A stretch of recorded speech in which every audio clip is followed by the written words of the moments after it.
Hello and welcome to The Print. I'm Snehesh Alex Philip. Well, Prime Minister Narendra Modi has just completed his trip to the US, where he spoke at the United Nations and also attended the Quad Summit, besides holding talks with, of course, the US President Joe Biden. Now, but what are the big takeaways from the Narendra Modi's visit to the US? What does it mean for India US ties? And what does it mean also from India's perspective as the elections are nearing up in the US? And to carry forward this discussion and to understand this in a better way, I have with me a very esteemed guest, Miss Asha Jadeja. She is someone who's based in the US, has been a venture capitalist for the last 25 years, and has been one of the early investors in Google and PayPal. So thank you so much, Asha ji, for joining here at the print once again. Thank you, Snehesh. Thank you. It's good to be back. Absolutely. My first question to you, Miss Jadeja, what do you think are the big takeaways of Modi's visit to the US? So the Modi visit created vectors in, I would say, in two distinct layers. Okay, one layer, of course, was the sort of the signaling, the optics, the PR, the messaging. The sort of the symbolism of Modi coming, going to the Nassau Stadium. Thousands of people in the Indian diaspora have showed up there, and they are all singing and dancing, waiting for the prime minister to come on the stage, and you have these adoring crowds. This was all wonderfully done, I thought, and kudos to the Modi team and the diaspora team here. Actually, in fact, I don't think it was the Modi team. I think it was the diaspora that arranged for that get together for the prime minister and for people to be able to, shake his hand, meet him, take some selfies and stuff like that. So I think that, first of all, just like Howdy Modi and the Madison Square Garden visits, turned out to be something that is just a feel good, very uplifting kind of a gathering. And that was on that layer again. It just, the prime minister and his team hit it out of the ballpark. They hit sixers after sixers. Prime minister's speech was fantastic, and I think it was a very uplifting moment. So that served its purpose. So that was on the optics side, on PR and optics, and the tons of media now that's generated from that visit. That's all going very well. That went wonderfully. On a parallel note, the visit by the prime minister, just before the Biden administration kind of steps down, we don't know what's going to be the results in January.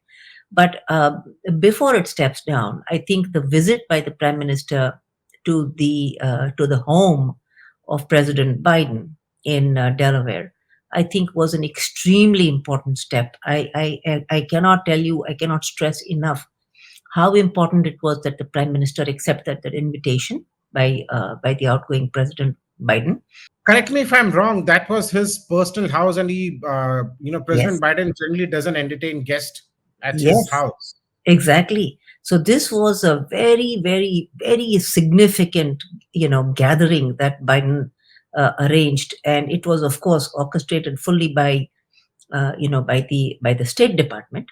But I want your viewers to know that there was lots and lots of sort of in the background. There were also people from the from defense and Pentagon and stuff like that who were there.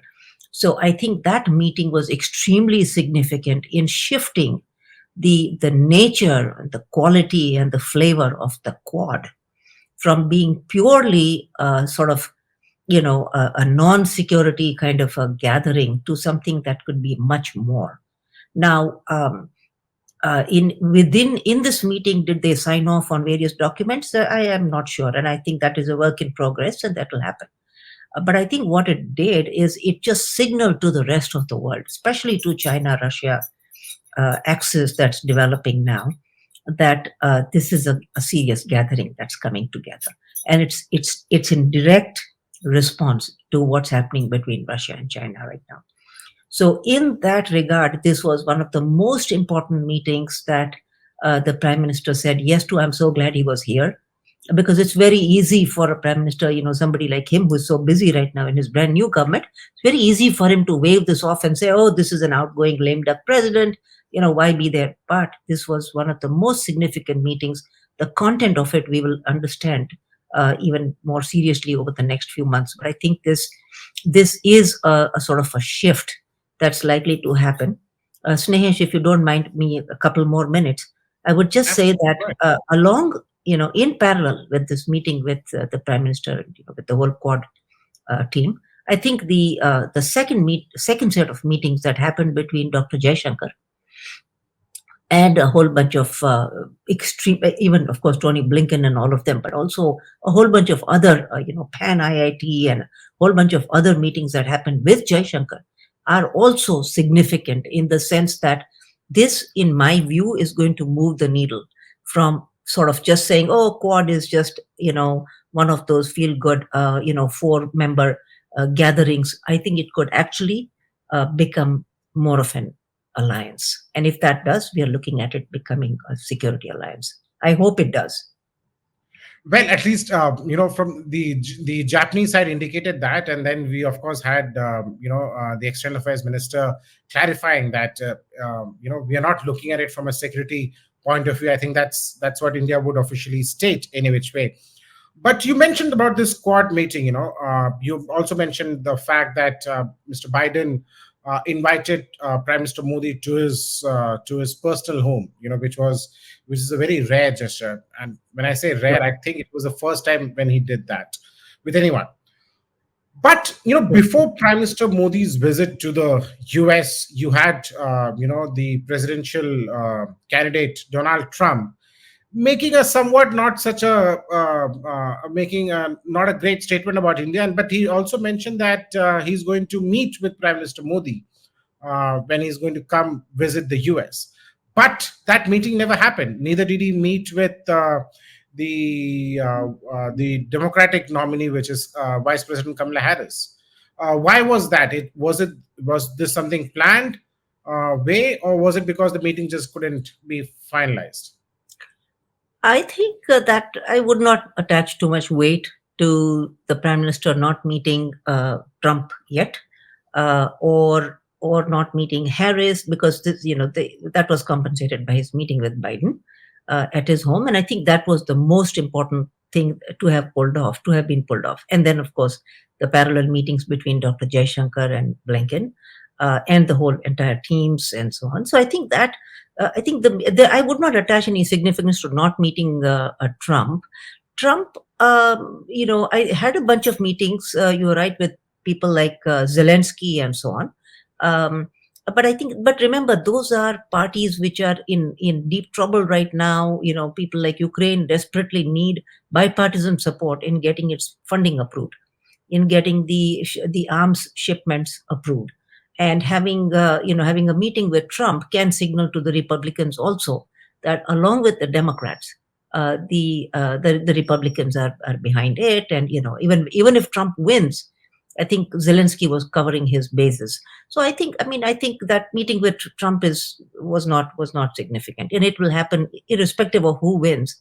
I think everybody now understands bipartisan again, that the support, the partnership between US and India has support from both opposition and the ruling party, both in India and the US. So it's a very significant movement forward, and I think this trip was worth every penny. Absolutely, I think more of the fact that I think India intentionally did not meet with any of them because to have a bipartisan approach, and I think as and when whoever wins, India will continue to maintain this relationship. I remember that last time we had discussed on this whole Trump and Kamala Harris, who's going to who's going to be a better bet as far as India is concerned. Has your view changed in your sense? Who do you think is a better bet for India? As far as here is my 2 cents on this whole thing. I feel that, given what has happened, even after the prime minister left the US, given what's happening in the US, in the Middle East right now, we are seeing right now an unprecedented level of developments literally within hours. So it wasn't just Israel attacking, Lebanon and clearing out Hezbollah. I think the fact that Iran has sent missiles into Israel is now creating a whole new environment within the Middle East where there's going to be a larger war. There's going to be a sort of a more prolific war going on in the entire region, no doubt about it. Question is it going to pull in anybody else? And if it pulls in anybody from Russia or China, I think the response from US would be fierce, would be awesome, would be fierce, and would be deadly, if you ask me. So, and if all that happens, where are we in that whole mix? We don't know yet. We'll continue getting some of our supplies from Russia and Iran, but oil supplies, and so we don't know where this is all shaping up. But literally, things are changing by the hour in the Middle East right now, and I think so. As far as that war goes, both parties are supporting it, whether it's Trump or Harris, both are supporting it. So as far as India goes, that war is fully endorsed by both parties in the US. Now, how that's going to affect India, we don't fully know yet. Whether it's going to raise the prices of things that we import from elsewhere, and I'm not sure. But I don't see any difference in the way the US would be responding to India, whether it's Trump or Trump is going to, of course, insist on heavy tariffs against the Chinese, but that doesn't mean that there would be that level of tariffs on anybody else. And India right now is way too important for everybody in Washington, D.C. to do anything that's kind of even remotely sensitive. Interesting that you mentioned this, that India is very important for people in Washington, and I'm sure similarly the US is important for people here in New Delhi. Snehesh, to be honest, I was talking to a couple of people from the State Department, and in fact, I'll give you the names because this is not secret. I met last week with the Secretary Don Lu, Deputy Secretary Don Lu. Yeah. And the Deputy Secretary of State, Rich Verma, in New York at the sidelines of the UNGA. And one thing that came across very clearly is that there is hands down great support for the US in India, but only from the government and from opposition also, but not from the bureaucracy. So Don Lu has just come back from India, and I think his sense was that there is still a lot of reticence against fully endorsing our partnership with the US, showing any kind of an alliance, a tilt towards an alliance. It's largely coming from the bureaucracy. And Don actually, went to the extent of saying that he came away feeling a little depressed about how the bureaucracy was viewing this, this new upcoming relationship with the US. So and so in fact, he requested all of us in the diaspora. He said, whenever you guys get a chance, you are in India, talk to the people in the bureaucracy, reassure them that you are there, that there is no way that the US is ever going to go back to Pakistan or is ever going to ally with anybody other than the partners it has right now. So that was a very interesting snapshot from the ground. That's a very interesting point that you mentioned, and this is something that I always maintain, and I often get berated for saying this, is the fact that when it comes to India-US relations, while both sides want the ties to go up, they understand the importance of it, I continue to say that there is a huge trust deficit when it comes to this relationship. And more the trust deficit comes from the Indian side rather than from the US side, given the history. And when I say this, I mean people in the decision making, not the political, but the bureaucrats. So it's funny that even the US, the Deputy Secretary of State has gone back with a similar feeling that I always have held till now. Yes, absolutely. Yeah. So that was my next question, which was coming to you. In the sense that while India and the US are talking to each other, there are a lot of meetings taking place. There is a lot of publicity around it. But in terms of hard matter, right, there is not much which has really taken off. For example, IMEC, was going to be a historic project, which would have revived and renewed our ties, not just with the West, but also with the Middle East. But this whole conflict has now set the entire thing back by several years. In your sense, where do you think both countries can really align? You mean US and India on IMEC? Yeah, no, on Uh, IMEC or besides other things. well, first of all, there's the larger umbrella of ISET, right, under which comes everything else. On that, the movement is excellent. Things are moving in the right direction. There are specific technologies, specific defense, especially manufacturing contracts, various things like that that are getting sort of ratified, and things are moving, getting more concretized. So I think on that front, that's going very well. On IMEC right now, listen, Middle East is a mess. We have no idea where things are going to be 2 years from now. But as far as I see it at this point, given where we are with Israel, I think these are excellent developments. If you ask me, it couldn't be better. I mean, if Israelis, supported of course by the US and fairly openly now, if the Israelis can get the the theocratic regime out of Iran, then what we are seeing is a serious blow to the axis of resistance, as they call it, which is the mostly a very theologically inspired Islamist group that wants to not only defeat Israel and so on, but has its own ridiculous ideas of a caliphate and all that. This is all going by the wayside now. Literally, as you and I speak right now, by the minute, by the hour, that whole mission of sort of this Islamic supremacy and so on is going by the wayside now. So that's great, because if that is resolved and we don't have any more of these terror networks, look, as long as there is Hezbollah and Hamas and the Houthis, bombing the Red Sea, as long as those three entities are there, supported by Iran, by Iranian money, and also quietly even by Qatar, as long as those three entities are there, what I beg, we are not going to have any corridor of peace where there's going to be trade and prosperity and so on. So as long as, if Israel can really pull this off, and I'm praying it does, then we are looking at unprecedented historic peace in which IMEC is absolutely possible, and it will be moving much faster than what any of us can imagine. And remember, it has support of the Arabs. Many of the Gulf states like the UAE and Saudis and all are fully in support of IMEC. They want peace, they want prosperity, they want to move away from entire dependence on oil now. Well, that is true. But in besides IMEC, what do you think other areas can India and the US really become, partners, joint collaborators, especially when it comes to defense and high tech, right? Semiconductor business, defense. In terms of sharing of technology, one is not really sure, right? And plus, whenever I speak to the Americans, they say that technology cannot be transferred in just one whiff, right? There is a process that takes place. India also needs to have systems in place to absorb the technology in phases, right?